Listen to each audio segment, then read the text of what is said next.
Frères et sœurs, c'est bien connu aujourd'hui, c'est ce que tout le monde dit, la foi chrétienne, c'est beaucoup trop compliqué. C'est beaucoup trop compliqué parce que on dit que Dieu est unique, mais en réalité, on en a rajouté une couche, on a dit qu'ils étaient trois. Et évidemment, surtout pour des mentalités rationalistes et post-cartésiennes comme les nôtres, expliquer comment 1 fait 3 et 3 font 1, c'est véritablement, si je puis dire, la quadrature du cercle, si tant est que la quadrature concerne les trois, ça fait... Bon, je ne suis pas très bon en mathématiques. Donc, c'est trop compliqué.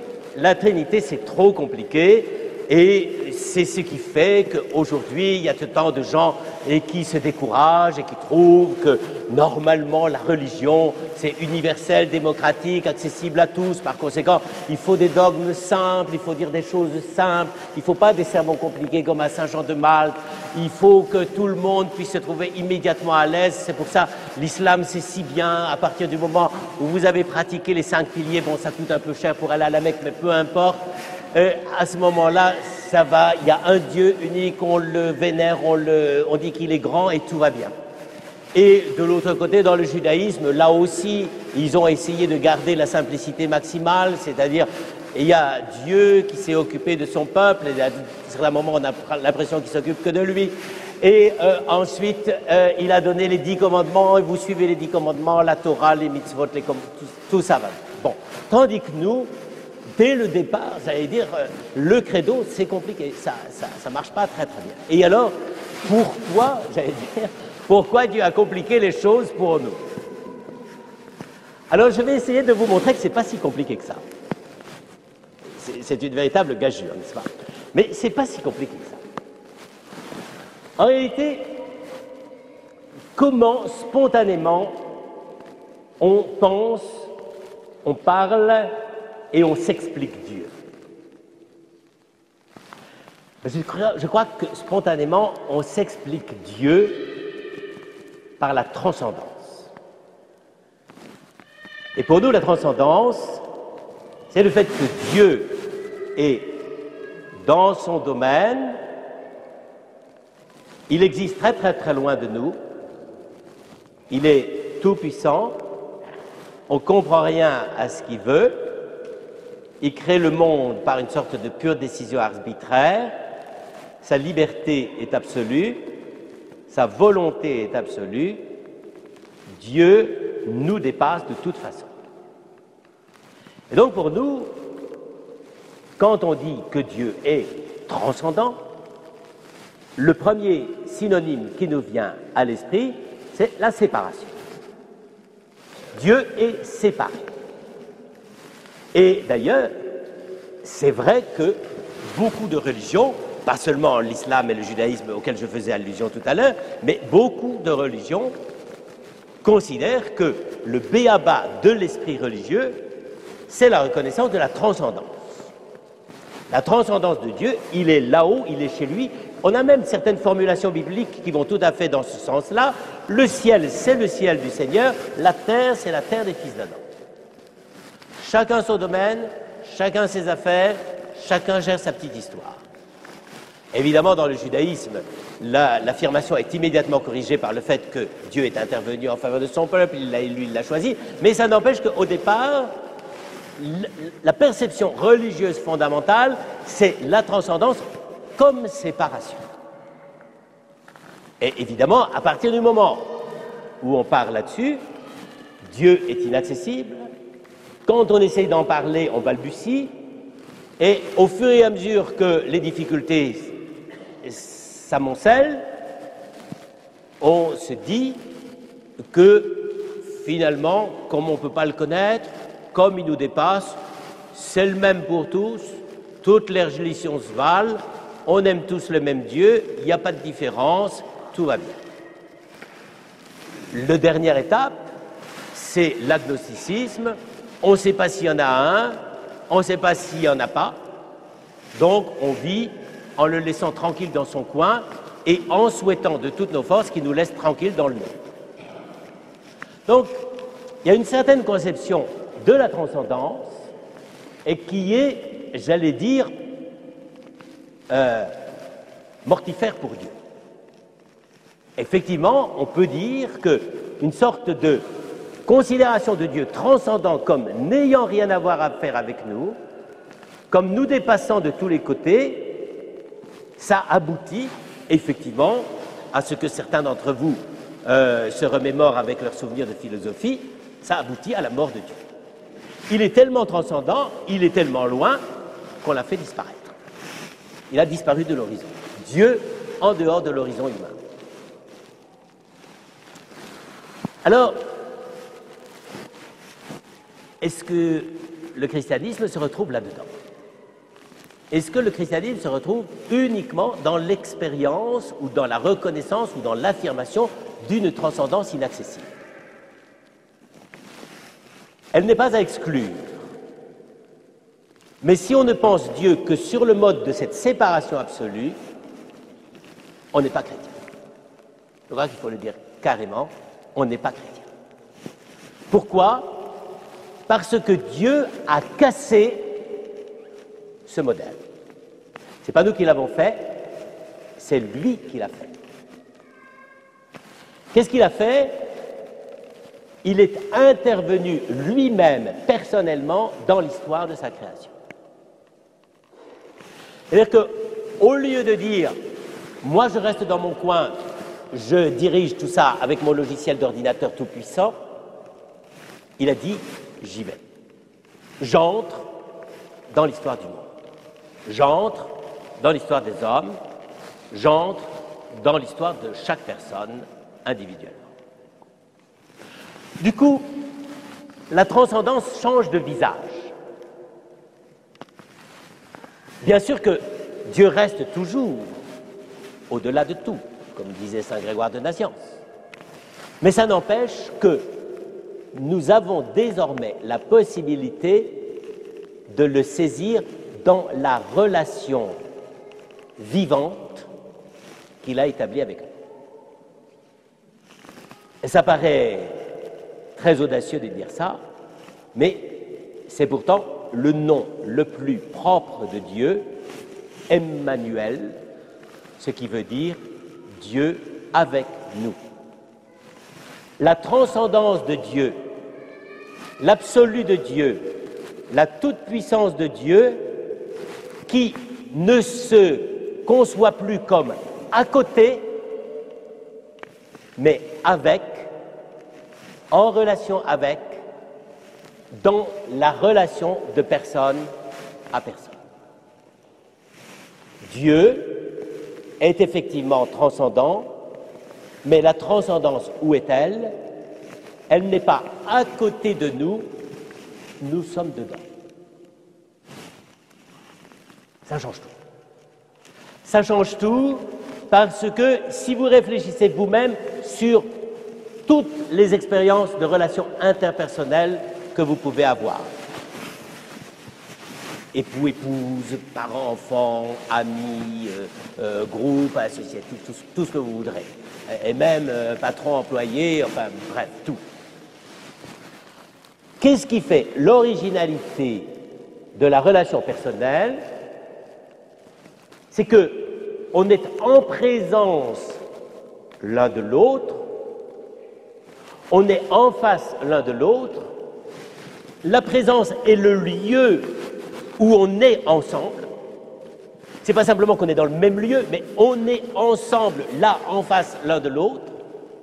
Et cependant, je m'adresse à l'autre, qui m'est semblable, qui partage ma même vie, et qui partage mes mêmes soucis, peut-être de façon différente, mais peu importe. Et je m'adresse à l'autre comme finalement quelqu'un sur lequel je n'ai pas de maîtrise, quelqu'un qui m'échappe, quelqu'un qui a une sorte de valeur absolue que je ne maîtrise pas. Quand on réfléchit à ça, d'abord, il faut ça pour qu'il y ait une véritable relation humaine. Sinon, c'est la relation de maître et esclave, c'est la relation de dominant à dominé, c'est la relation de manipulateur à manipulé. Perversion par excellence de la relation personnelle. Précisément, quand on réfléchit à ça, la relation personnelle que nous avons avec notre vis-à-vis, quel qu'il soit, c'est d'abord de reconnaître qu'il est là. On est vraiment liés l'un à l'autre, et cependant, le fait qu'il soit là, d'une certaine manière, je n'ai pas de prise dessus. Pas simplement parce qu'il a la liberté et qu'il peut faire ce qu'il veut. C'est déjà évident, et ça, on l'a proclamé à peu près dans toutes les constitutions démocratiques modernes. Mais quand je suis en face de lui, je suis en face de quelque chose qui est d'une certaine manière inaccessible. Qui es-tu? En fait, chaque fois que je me trouve devant quelqu'un, évidemment, je ne me pose pas la question, puis surtout, je ne la lui pose pas en général, parce que ça finirait par être indiscret, mais c'est de me dire, mais qui es-tu? Je suis en face de quelqu'un qui est là vraiment, mais qui est là sur le mode d'une sorte de question qui m'est posée. Qui es-tu en face de moi pour que je puisse avoir un lien avec toi, pas seulement de l'action, etc., mais c'est ce lien fondamental par lequel je te reconnais pour ce que tu es et tu me reconnais pour ce que je suis. À ce moment-là, la transcendance n'est plus dans la séparation, elle est dans la présence mutuelle. La transcendance a complètement changé de signe, si je puis dire. Elle n'est plus un individu à côté d'un autre individu, quelqu'un à côté de quelqu'un qui se côtoient, qui n'ont pas tellement de points communs, sinon le fait d'être dans le même lieu. Mais ici, au contraire, c'est dans le lien qu'apparaît la transcendance. Alors que, habituellement, nous pensons toujours que la transcendance, c'est le séparer. Il n'y a pas de lien. On ne peut rien demander à Dieu. De toute façon, c'est lui qui décide tout le temps. On a beau le prier des tonnes de chapelets, ça ne marche jamais. Donc, on a attiré l'addition. Mais, précisément, ce que Dieu a voulu faire, il a voulu dire, je veux leur montrer que le lien qu'ils ont avec moi, c'est un lien personnel. Et c'est ça que nous disons lorsque nous disons « il s'est fait homme ». Il s'est fait l'un de nous.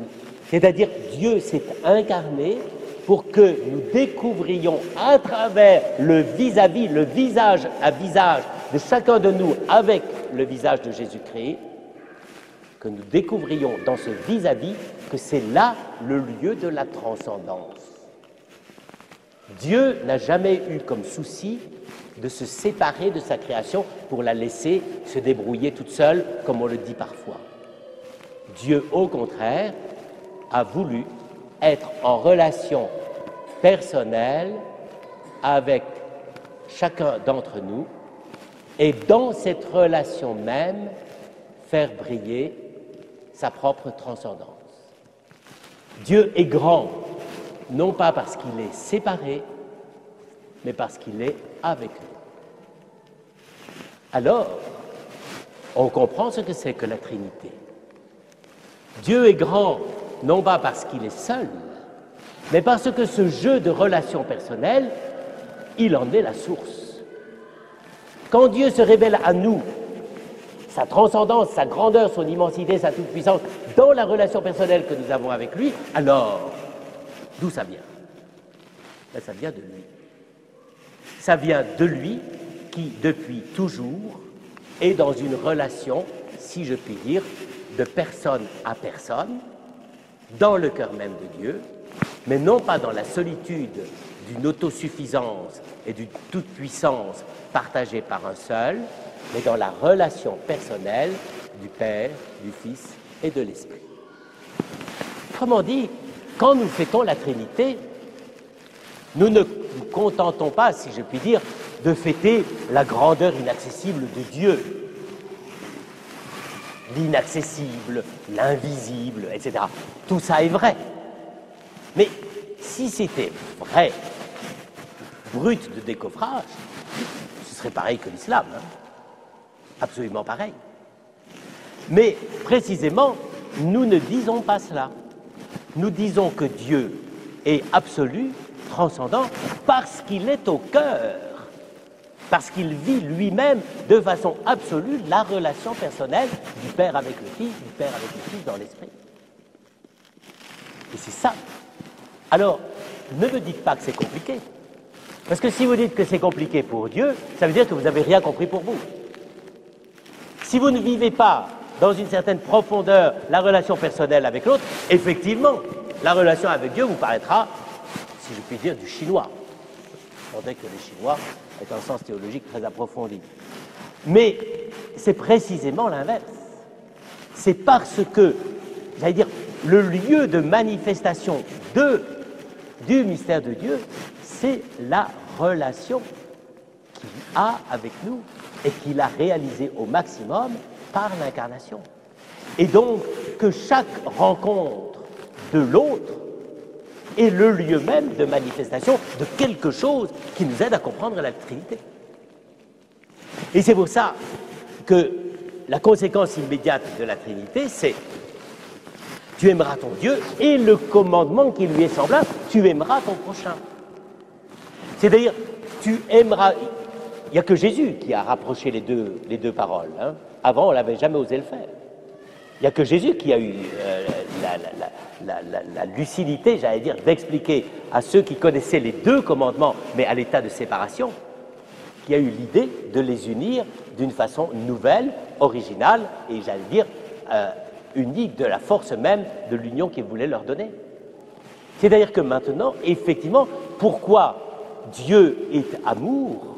C'est parce qu'à l'intérieur de lui-même, il vit son mystère de Dieu dans un échange, dans une relation interpersonnelle, dans une relation qui ne retire rien à sa transcendance, mais qui fait que chacun est pour l'autre dans cette relation interpersonnelle. Du coup, Dieu, effectivement, le Dieu unique, n'est pas solitaire. C'est ça que nous voulons dire. Nous voulons dire que Dieu n'est pas le solitaire isolé, coupé, séparé, mais que Dieu lui-même, parce qu'il vit cette relation personnelle entre les trois personnes de la Trinité, a voulu en faire refléter quelque chose dans notre propre condition humaine, et qu'il a tellement voulu le faire refléter qu'à un certain moment, il s'est fait l'un de nous pour que nous puissions avoir cette relation personnelle.